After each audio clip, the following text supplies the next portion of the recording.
In the church records of Connecticut Colony, between 1647 and 1685, over 300 wills were drawn up in the small settlement of Newfield. Every single one was processed through the same three men, all sharing the surname Pemberton. What troubled historians wasn't simply the volume of these documents, but what was uncovered beneath the floorboards of the Pemberton family home. Hundreds of tiny glass vials holding residues of opium and belladonna, alongside journals that described in detail the divine visions experienced by dying colonists. Visions that, curiously, worked to grow the Pemberton family's expanding fortune. 23 people died within days of putting their signatures to these wills, all while going through what witnesses could only describe as a rapturous communion with God. The authorities who came across these records reportedly locked them away, worried the scandal would shake the public's confidence in colonial institutions. Before we go further into the story of the Pemberton family, if you're bold enough to hear these dark truths from history, be sure to subscribe to our channel. This kind of content isn't meant for everyone, only for those who genuinely want to understand the darkness hiding in America's past. Drop a comment letting us know which state you're tuning in from. I want to see just how far these forgotten stories are traveling. Now, let's head back to colonial Connecticut where everything began. The case stayed buried deep in historical archives until 1998, when a Yale researcher accidentally came across these documents and started connecting the pieces of what may have been early America's most calculated case of inheritance fraud. The researcher noted something that was particularly unsettling. The Pembertons had kept precise records of their victims' final moments, including written transcriptions of their drug-fueled utterances that exposed a deliberate pattern of manipulation through religious suggestion. What follows is the true account of the Pemberton family and their decades-long scheme built on manipulation, deception, and ultimately, murder. In their relentless pursuit of wealth and power, did the Pembertons simply take advantage of religious fervor and medical ignorance? Or was there something far darker at play in colonial Connecticut? The truth, as you're about to find out, is considerably more disturbing than most historical records have been willing to admit. Before we continue with the story of the Pemberton family, if you're enjoying these dark historical narratives, make sure to subscribe to our channel and become part of our community of historical mystery enthusiasts. Leave a comment telling us which state you're listening from. I'm curious just how far these forgotten stories are reaching.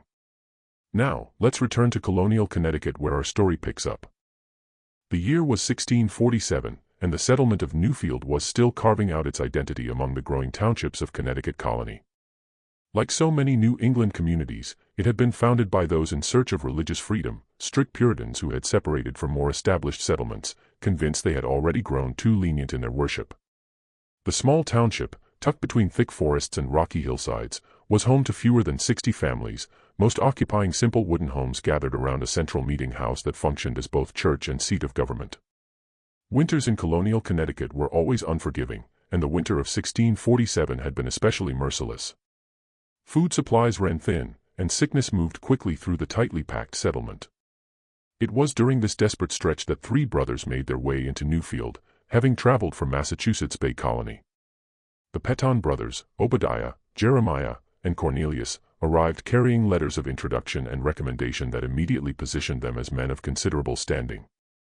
Later investigation would reveal those letters to be expertly forged, bearing the signatures of prominent Boston ministers and officials whose handwriting would have been completely unknown to the isolated Newfield community. The Pembertons had spent months crafting these documents, carefully studying the writing styles and seal designs of various colonial authorities. This degree of preparation made it clear their arrival in Newfield was no accident, but the result of deliberate planning. They had identified the community as the perfect target. Isolated, battered by illness and hardship, and hungry for educated leadership. Obadiah Pemberton, the eldest at 34, put himself forward as a physician trained in the most current medical practices of London.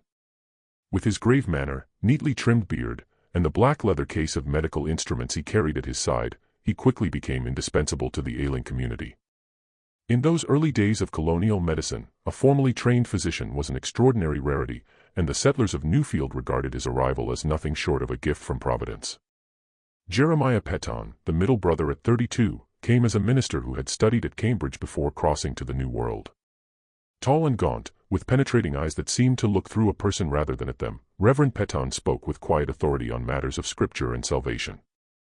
His sermons, delivered in a hypnotic cadence that could stretch on for hours without losing their grip, drew admiration from even the most devoted Puritans in Newfield. The youngest, Cornelius Pemberton, aged 29, presented himself as a man of legal training, well versed in the complexities of colonial law and record-keeping. Unlike his more austere brothers, Cornelius carried an air of worldly polish. His clothing, while still keeping to Puritan modesty, was of noticeably finer quality, and he moved with the ease of someone long accustomed to authority. Within months of arriving, the town council appointed him magistrate, entrusting him with witnessing and recording all legal matters for the settlement. The three brothers took up residence in a house left empty after the Wilton family had died of fever the previous winter. Set slightly apart from the other homes, the two-story wooden structure was among the larger dwellings in the settlement, with a stone foundation and multiple rooms, a genuine luxury at a time when most families lived under a single roof. The brothers wasted no time expanding it, adding a separate study for Cornelius's legal work, a small apothecary room for Obadiah's medicines, and a private prayer chamber for Jeremiah's spiritual practice. What set the Pettons apart from other men of their time was that none of them had arrived with wives or children. When the question arose, they would answer with rehearsed solemnity that they had devoted their lives to service rather than family. "Our calling is to tend to God's flock," Jeremiah would say, "not to raise our own." This unusual arrangement drew little suspicion in a community where piety and dedication to the common good were the most honored virtues. The brothers moved quickly to establish themselves as cornerstones of the community. Obadiah cared for the sick with relentless dedication, often spending days at the bedsides of those suffering from the many illnesses that swept through colonial settlements. Jeremiah offered spiritual comfort, his prayers and scripture readings bringing a sense of peace to the sick and their families. Cornelius made certain that all legal business, from property disputes to contracts, was handled with meticulous care. It was goodwife Sarah Holcomb who first experienced what would later come to be called the Pettons' spiritual preparation for death. As the widow of one of Newfield's founding families, Sarah had come into considerable property on the eastern edge of the settlement, 60 acres of cleared land with a solid house, a barn, and various livestock. When she fell ill with what Obadiah declared to be consumption of the lungs, the three brothers took a particular interest in her care. For weeks they came to her daily, Obadiah administering various tinctures and powders to ease her earthly suffering, Jeremiah reading scripture and leading her in prayer, and Cornelius ensuring her worldly affairs were properly arranged. The other settlers saw nothing unusual in this attention. After all, Sarah was a wealthy widow without close family, and it seemed entirely fitting that the community's leaders should see to her comfort in her final days. What the community never witnessed were the private sessions that took place after others had gone.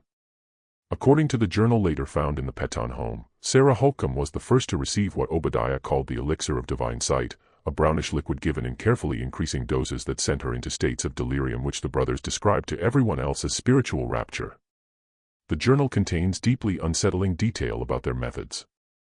The widow requires 15 drops initially, her constitution being weakened by grief and age, Obadiah wrote.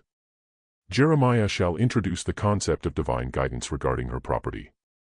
On the second day, after the medicine has taken hold in her mind, Cornelius shall have documents prepared in advance with sufficient blank spaces to accommodate whatever specifics may emerge from her visions. Another entry, written 3 days later, reads, "The widow responds most favorably to mentions of her deceased husband." When the elixir takes effect, Jeremiah need only suggest that her husband awaits her in heaven and wishes to communicate his desires regarding the earthly goods they once shared.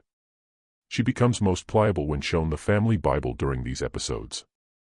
During these carefully staged episodes, Sarah would speak in broken phrases about visions of heaven and divine instruction. Cornelius, always seated nearby with quill and paper, would record every utterance, later presenting them as Sarah's divinely inspired final wishes. Among those wishes was the bequest of her entire property to the Petton brothers, who would use it for the glory of God and the benefit of his servants in Newfield.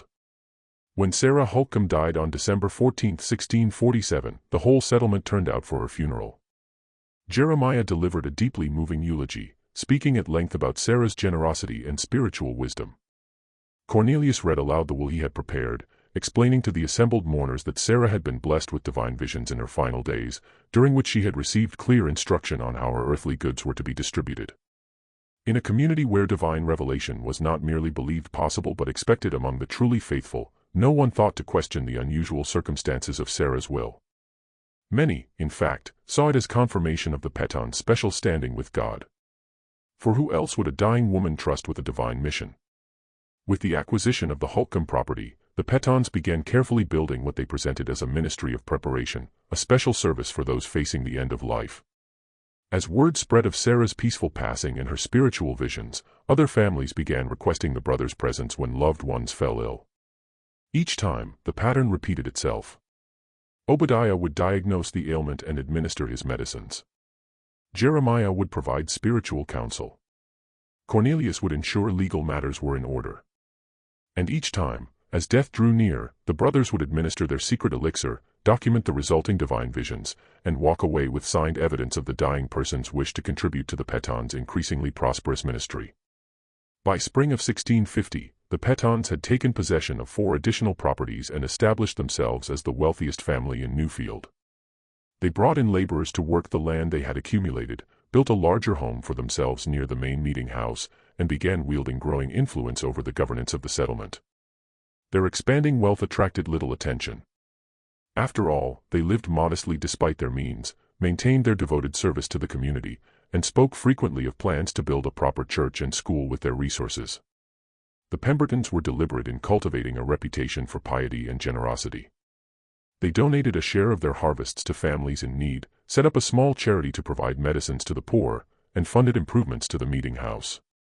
These public acts of goodwill served as effective cover for what they were truly doing, building a wall of community goodwill so solid that questioning their methods became practically unthinkable.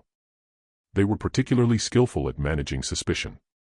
When Goodman William Fletcher, one of the settlement's elders, privately raised concerns with Jeremiah about the unusually large number of property transfers benefiting the brothers, Jeremiah responded not with defensive anger but with sorrowful concern. According to witness accounts collected later, Jeremiah suggested that such doubts might point to a weakness of faith and offered to pray with Fletcher for strength against the devil's efforts to sow discord in the community. The psychological manipulation was masterful. Fletcher left the conversation feeling ashamed of his suspicions rather than validated in them. The brothers also introduced what became known as Testimony Sundays, special worship services where those who had witnessed the divine visions of the recently deceased were invited to share their experiences with the congregation. These public retellings served several purposes at once, reinforcing the legitimacy of the Petons' claims, creating social pressure against raising doubts, and quietly warning others that questioning such sacred experiences would be seen as an attack on the spiritual testimony of respected community members. Their careful accumulation of both financial and social capital created a position within the community that was nearly impossible to challenge. By 1655, Jeremiah had been formally appointed as the settlement's minister. Cornelius served as both magistrate and keeper of all official records. And Obadiah's medical authority went entirely unchallenged. They had effectively taken control of Newfield's spiritual, legal, and physical well-being, a position that allowed them to continue their scheme with minimal risk of exposure. The pattern might have carried on indefinitely had it not been for the arrival of Constance Petton in the summer of 1664. 17 years after the brothers had entrenched themselves in Newfield, a carriage arrived carrying a young woman of around 16 who introduced herself as Obadiah's niece. With her came a letter explaining that she was the daughter of a 4th Petton brother who had remained in England and recently died, leaving Constance in the care of her uncles in the colonies. Tall and slender, with the same penetrating eyes as Jeremiah but a warmth the brothers entirely lacked, Constance quickly won the affection of the Newfield community. Unlike her stern and reserved uncles, she was quick to smile and eager to help neighbors with chores or childcare. She attended prayer meetings faithfully but showed none of the zealous intensity that defined her uncle Jeremiah's faith. Instead, she displayed a quiet, personal devotion that many found genuinely refreshing. Constance's arrival marked a turning point in the Petton story. For the first time, someone from outside was living within the private world of the 3 brothers, observing their habits and conversations in unguarded moments. Although they kept their public faces in her presence, the close quarters of colonial life made complete secrecy impossible. The brothers greeted Constance's arrival with mixed reactions, as documented in private correspondence found years later. Obadiah regarded her as a potential liability, writing to his brothers, "The girl observes too much and asks questions that reveal a dangerous cleverness." Jeremiah, always mindful of appearances, noted that having a young female relative in the household would deflect certain questions about their lack of wives and add to their appearance of familial respectability. Cornelius, the most calculating of the 3, recognized both the risk and the opportunity. "We must either secure her loyalty absolutely or ensure she has no opportunity to damage our position. Her inheritance from her grandmother presents a substantial opportunity if properly managed." For her part, Constance appears to have been genuinely grief-stricken by her father's death and initially grateful for her uncle's acceptance. Her early letters to a childhood friend in England, discovered in the 1990s in a private collection, describe her uncles as stern but not unkind, and the people of Newfield as pious to the point of severity but welcoming in their own way. According to accounts pieced together later, Constance's first suspicions surfaced about 3 months after her arrival, when she discovered a hidden compartment in Obadiah's medicine chest while cleaning his study. Inside were vials containing substances unlike those he used in his regular practice, labeled in a code she couldn't decipher. When questioned, Obadiah sharply reprimanded her for prying and warned her never to touch his special medicines, explaining they were dangerous compounds kept strictly for research purposes. The incident might have been put out of her mind had Constance not witnessed what took place at the Thatcher farm the following month. Thomas Thatcher, one of the settlement's more prosperous farmers, had come down with a fever that Obadiah declared was likely fatal.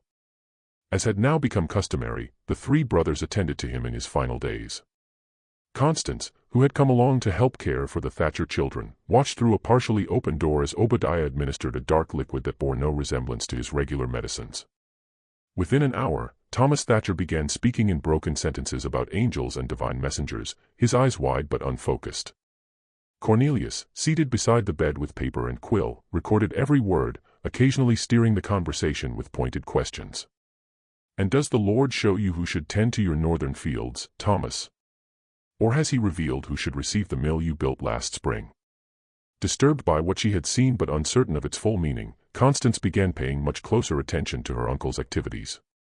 She noticed the patterns. How they chose which dying individuals received their special attention, focusing primarily on those with significant property and few direct heirs.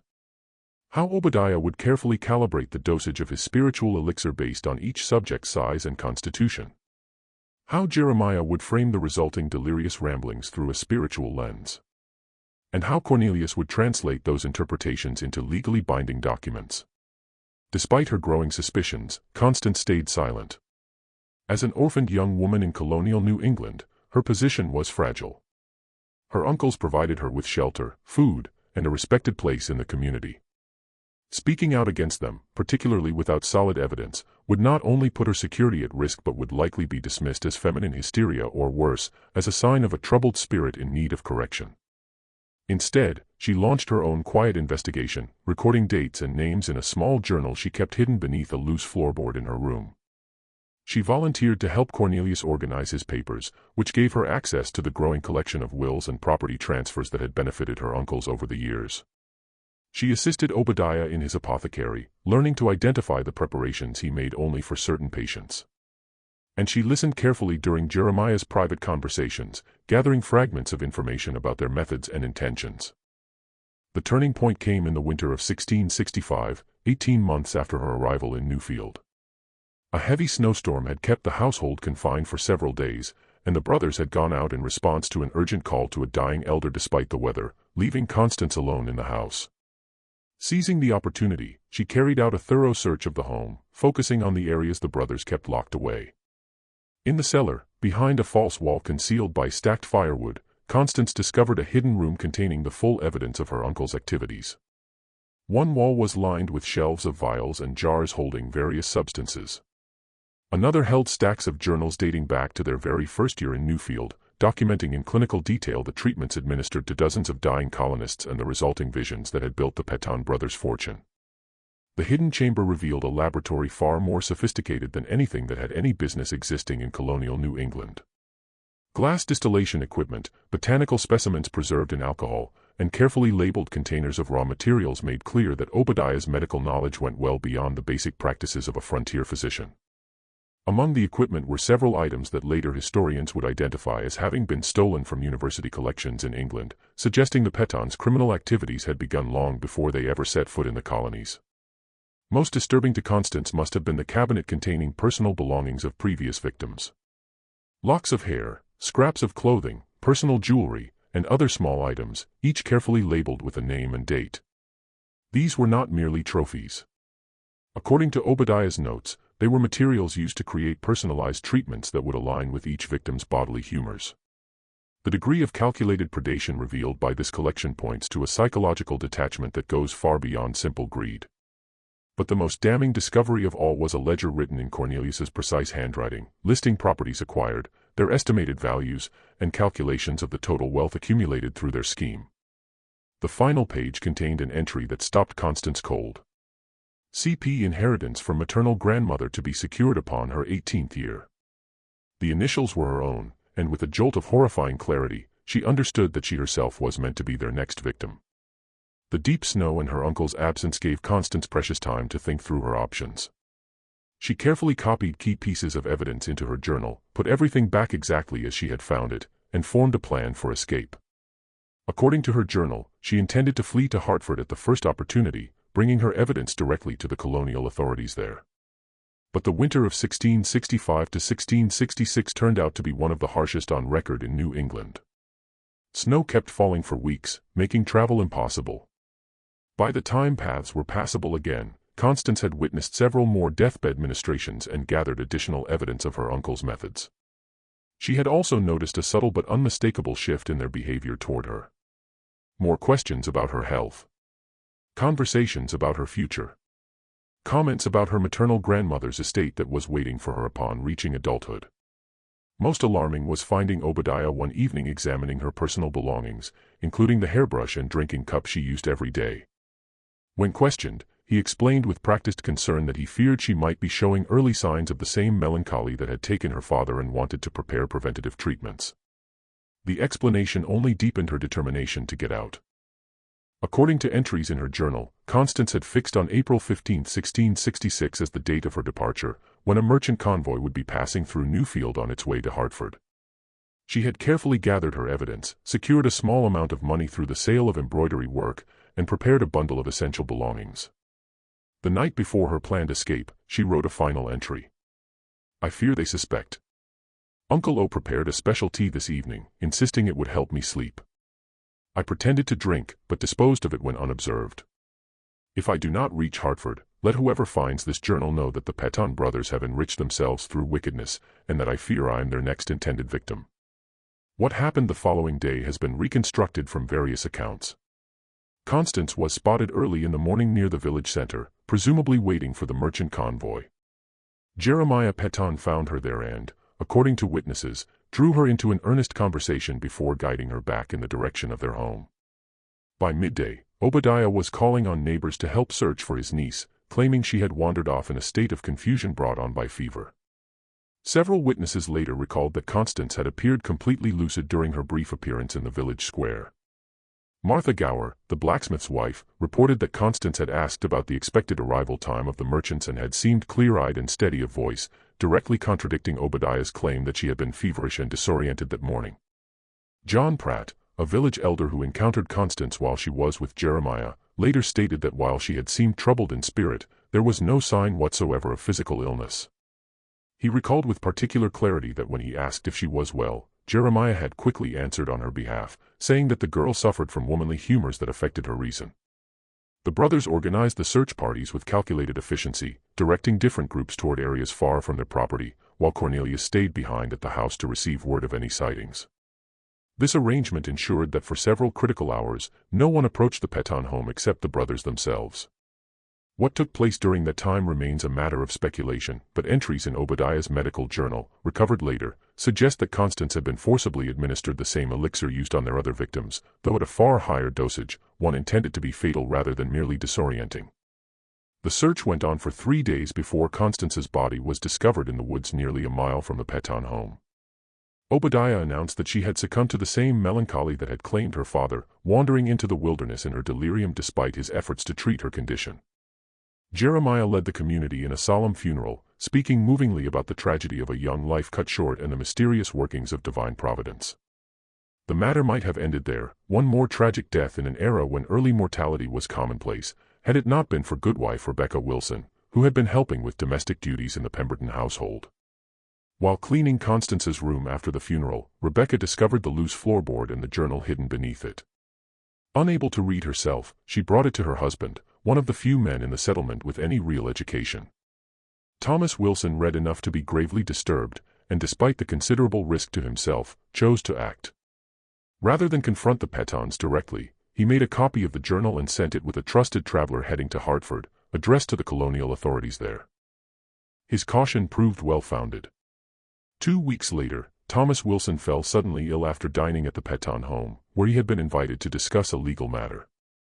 He died within days, experiencing what witnesses described as terrible visions and violent ravings, which Jeremiah solemnly interpreted as evidence of a guilty conscience being brought before God's judgment. In Hartford, Constance's journal set an investigation in motion, one carried out with deliberate care. Officials were reluctant to level accusations against men of the Pemberton's standing without airtight evidence, particularly given the deeply religious nature of the community and the brothers' hard-won reputation for piety. The investigation moved slowly, gathering testimonies from former residents of Newfield who had since relocated to other settlements, and examining the unusual pattern of inheritance that had consistently benefited the Pembertons across nearly 2 decades. The colonial officials assigned to the case ran into obstacle after obstacle. Many potential witnesses were afraid of spiritual retribution for speaking against men of God. Others worried about the legal consequences if their accusations turned out to be wrong. The brothers' careful cultivation of community support meant that for every person willing to voice suspicion, 3 more stood ready to defend their character and devotion. Adding to the difficulty was the nature of the evidence itself. Constance's journal, while compelling, was the testimony of a young woman, a demographic whose accounts were routinely dismissed as hysteria or feminine fancy in colonial society. The pattern of inheritance, while suspicious to a modern eye, could be explained away as the natural outcome of the brothers' spiritual guidance. And the core allegation, that the Pembertons were drugging the dying to manipulate their wills, touched on medical and spiritual matters that few colonial officials felt equipped to evaluate. Determined to build a case that couldn't be argued away, the Hartford authorities sent an undercover agent to Newfield in early 1667. Presenting himself as a wealthy merchant suffering from a mysterious wasting illness, Thomas Bradford took lodgings in Newfield and, predictably, came under the care of Dr. Obadiah Pemberton. Bradford's reports, sent secretly back to Hartford, confirmed everything Constance had alleged, describing in detail how Obadiah administered strange-tasting medicines that induced confused states, during which Jeremiah would steer conversations toward spiritual matters and property distribution while Cornelius prepared documents for signature. By early 1667, colonial officials had gathered enough evidence to move. A delegation was dispatched to Newfield with orders to arrest the Pemberton brothers and search their property. But upon arriving, they found the settlement in chaos. A mysterious fire had destroyed the Pemberton home the previous night, reportedly killing all 3 brothers as they slept. The timing was deeply suspicious, but with the primary suspects apparently dead and much of the physical evidence gone up in flames, the official investigation ground to a halt. The story might have been laid to rest there, filed away in colonial records and eventually forgotten, had it not been for what was uncovered in the spring of 1668. As the new owner of the Pemberton property began clearing the burned ruins to rebuild, workers broke through to a hidden cellar room that had survived the fire. Inside were hundreds of vials containing dried residues of various compounds, journals dating all the way back to 1647 detailing the brothers' methods and victims, and a collection of personal effects belonging to Constance Pemberton, including strands of her hair and fingernail clippings, apparently gathered for use in administering their poisons without detection. Most damning of all was a final journal entry in Cornelius's hand, dated the day before the fire. The girl's journal has been found. Wilson has betrayed us. Hartford will send men. All must be cleansed by fire, and we must begin anew elsewhere. Providence has delivered us this far and will not abandon us now. The discovery sent shockwaves through the community and triggered a colony-wide search for the brothers, now believed to have staged their own deaths.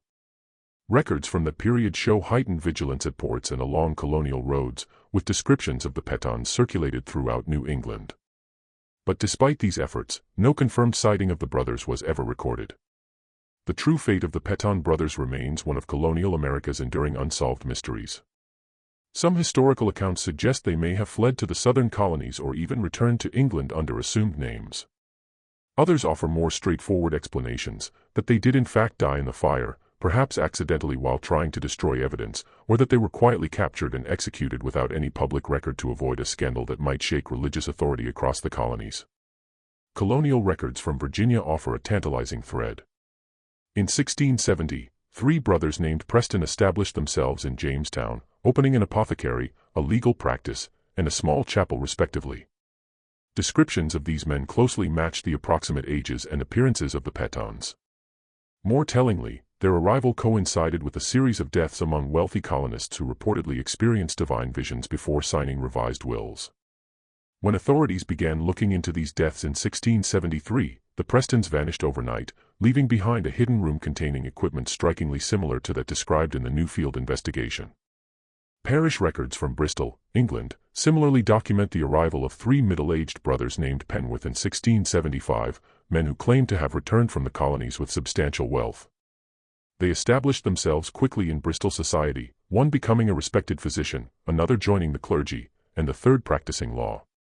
The Penworths were known for their charitable work with the dying, particularly those of means without direct heirs. Their activities came to an abrupt end in 1683, when a fire destroyed their shared home, another conveniently timed conflagration that left no bodies to identify.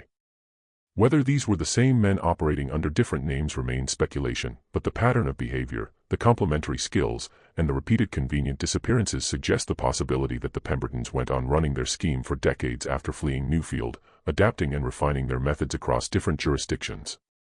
What is not in dispute is the lasting impact their scheme had on legal practices in Connecticut colony. In 1670, the colonial legislature passed what came to be known as the Witness Statute, requiring multiple unrelated witnesses for any deathbed changes to a will and prohibiting those who stood to benefit from serving as witnesses. The statute made specific reference to the prevention of fraud through false claims of divine revelation, a clear and direct response to the Pemberton methods. The Pemberton case gradually faded from public memory over subsequent generations, preserved mainly in legal records and the occasional reference in private correspondence. By the mid-18th century, it had been reduced to little more than a cautionary tale passed down to law students and medical apprentices about the dangers of allowing spiritual authority, medical knowledge, and legal power to concentrate in the same hands without proper oversight. If you're finding this historical account as unsettling as I do, take a moment to hit the like button and subscribe to our channel for more forgotten stories from America's dark past. I'd love to know in the comments whether you've ever come across similar historical cases of exploitation carried out under the cover of religious authority. Now, let's continue with what historians have uncovered about the aftermath of the Pemberton scandal. The case might have stayed buried in colonial archives indefinitely had it not been for Dr. Elizabeth Hawthorne, a Yale historian specializing in early American medical practices. In 1998, while researching the development of palliative care in colonial New England, Dr. Hawthorne came across references to the Pemberton case in the private papers of Jonathan Edwards, the celebrated 18th-century theologian, who had apparently drawn on the case in his personal writings about the dangers of false spiritual claims. Intrigued, Dr. Hawthorne began a systematic search through Connecticut's colonial records, eventually unearthing the original investigation documents in a misfiled archive box at the Connecticut Historical Society. The materials included copies of the Pemberton's journals, witness testimonies, and most valuably, Constance Pemberton's personal journal, which had been preserved as evidence. What makes the Pemberton case particularly significant to historians is not simply the scheme itself, but what it illuminates about the relationship between medicine, religion, and law in colonial America. The brothers exploited a society where these three domains were still tightly bound together, using each to reinforce their authority in the others. Their medical knowledge gave them access to the dying. Their religious standing shielded them from suspicion. And their legal authority allowed them to formalize their fraudulent gains. Modern analysis of the journal descriptions suggests that the Pemberton's elixir of divine sight was most likely a sophisticated blend of opium, belladonna, and possibly other psychoactive plants native to New England. Dosages were carefully adjusted based on the victim's weight and constitution, designed to induce a very specific state of delirium, coherent enough to speak but disconnected enough from reality to be highly suggestible. Dr. Melissa Thornton, a medical historian at Johns Hopkins University who analyzed the formula descriptions in 2002, observed that the combination reflects a surprisingly advanced understanding of neurochemistry for the 17th century. What made the Pemberton concoction particularly sophisticated, Dr. Thornton noted, was not merely the ingredients but the precise ratios and methods of administration. They had essentially developed an early truth serum combined with a hallucinogen, calibrated to produce a very specific cognitive state in which subjects remained verbally responsive but highly suggestible with substantially diminished critical thinking. The formula appears to have been refined through careful observation and repeated experimentation. Early journal entries show numerous adjustments to the mixture, with detailed notations about the effects of different ratios on different subjects. Increased tincture of belladonna by 5 drops for the Henderson widow resulted in more vivid visions but excessive physical agitation. Return to previous formulation but extend preparation period by 2 days for similar subjects, reads one entry from 1651. Particularly disturbing is the evidence that the brothers conducted deliberate experiments on unknowing subjects. Several journal entries describe administering different variations of their elixir to travelers passing through who sought a night's shelter, recording the effects and using the results to refine their formula. These unfortunate individuals, whose names were never noted, appear to have been selected specifically because their temporary presence in the community meant their unusual behavior would attract no sustained attention, and their eventual departure or disappearance would raise no questions. The journals reveal a chilling level of calculation in the brothers' approach. They would study each victim's speech patterns, religious beliefs, and property holdings before administering the elixir. During the induced delirium, they would pose leading questions that incorporated these personal details, making the resulting divine instructions appear authentically individual. They would introduce specific religious imagery known to resonate with that particular person, crafting an experience that witnesses would find entirely convincing as spiritual revelation. Perhaps most disturbing is the evidence that the Pemberton scheme was not their first attempt. References in their earliest journals suggest they had tried similar methods in Massachusetts Bay Colony but had been forced to move on after drawing suspicion.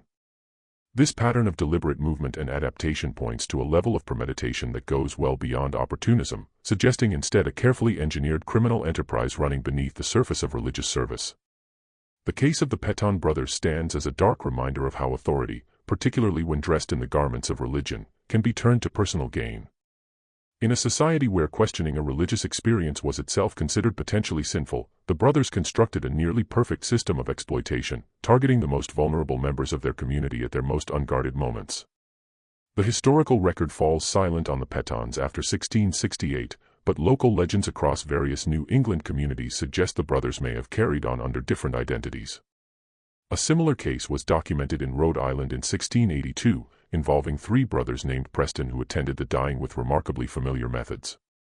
By 1690, reports were emerging from Philadelphia of so-called spiritual physicians who helped the wealthy achieve divine visions in their final hours, often resulting in unexpected revisions to their wills.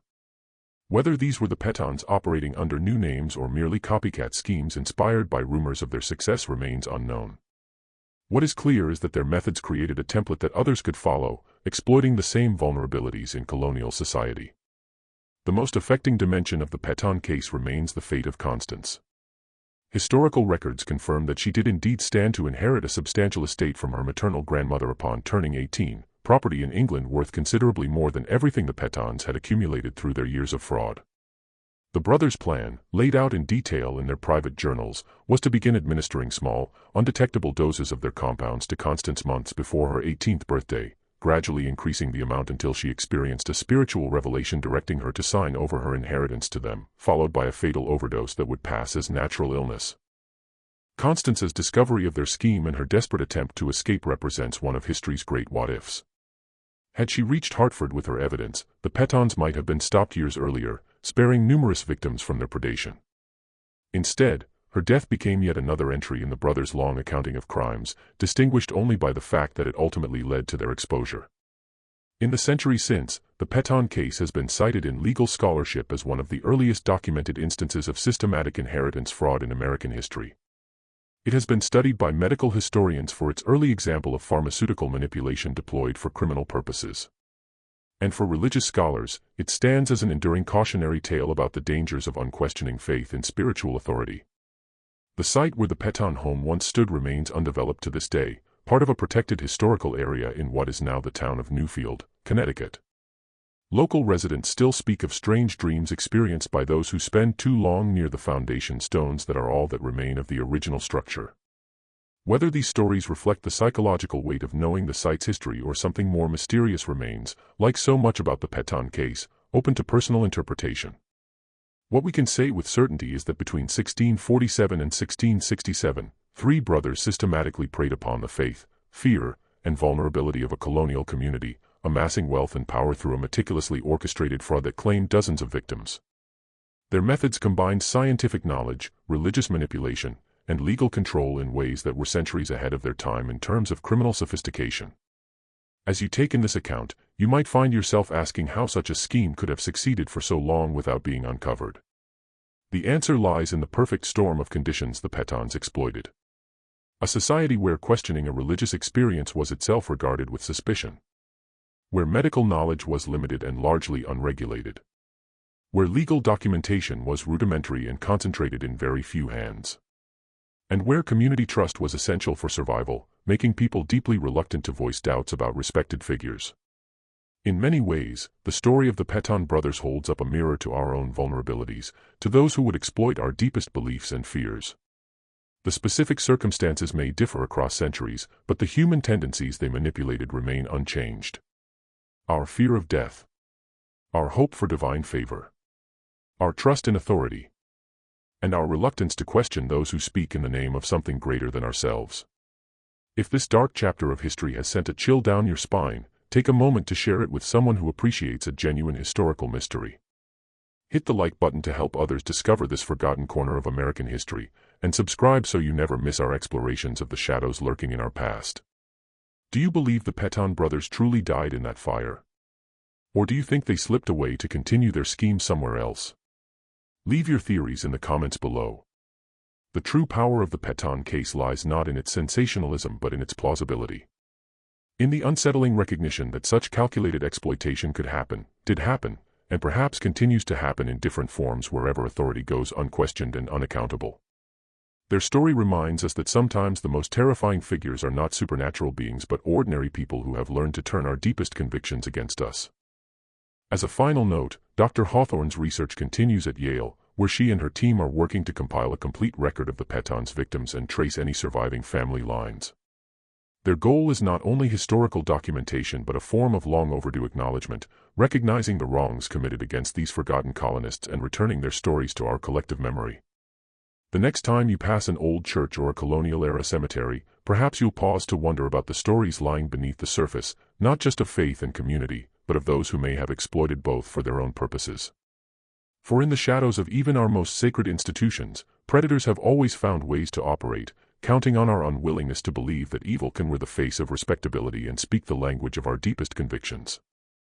And perhaps that, ultimately, is the most enduring legacy of the Pemberton brothers. Not the wealth they accumulated or even the lives they took, but the uncomfortable question they force us to sit with across the centuries. In whom do we place our trust, and what do we require before we are willing to question that trust, even in our most vulnerable moments? This mystery lays bare the dangerous intersection of authority, vulnerability, and blind faith. What do you make of this story? Do you believe the full truth about the Pemberton's fate was ever revealed? Leave your thoughts in the comments below.